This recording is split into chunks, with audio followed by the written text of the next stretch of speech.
Dans une nouvelle relation, il est important de développer la compétence d'observation pour savoir à qui j'ai affaire. Une des choses qui doit m'alerter pendant la communication est l'inconsistance de l'autre personne. Si la personne en face de moi est inconsistante et n'a pas de consistance dans ses actions et paroles, c'est un très mauvais signe. Quelqu'un qui est intéressé ne va pas me laisser sans nouvelles pendant plusieurs jours.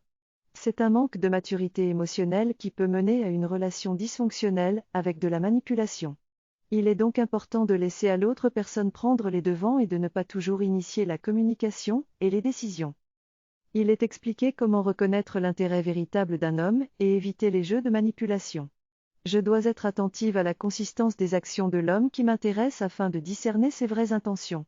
Si je constate de l'inconsistance, je dois me poser des questions sur la maturité émotionnelle de la personne. L'homme qui s'intéresse vraiment à moi me consacrera du temps et de l'attention, bien plus que des cadeaux ou des compliments. Je dois me concentrer sur les petits gestes qui reflètent son intérêt sincère et sur la qualité de notre communication. Cela m'aidera à construire une relation saine et authentique, sans tomber dans les jeux de manipulation. J'ai compris que lorsque quelqu'un se comporte de manière insécure et essaie d'avoir le contrôle sur moi, c'est parce qu'il a ses propres insécurités.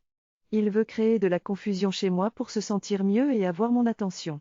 J'ai réalisé qu'il est important de guérir mes propres insécurités avant de m'engager dans une relation malsaine. Je vais apprendre à revenir à moi-même, observer et laisser l'univers me guider. Je dois accepter la vérité et si je guéris mes insécurités, je ne tolérerai pas ce genre de comportement dans mes relations. Avant de me mettre en couple, je dois guérir et être sûr de la personne que je laisse entrer dans ma vie.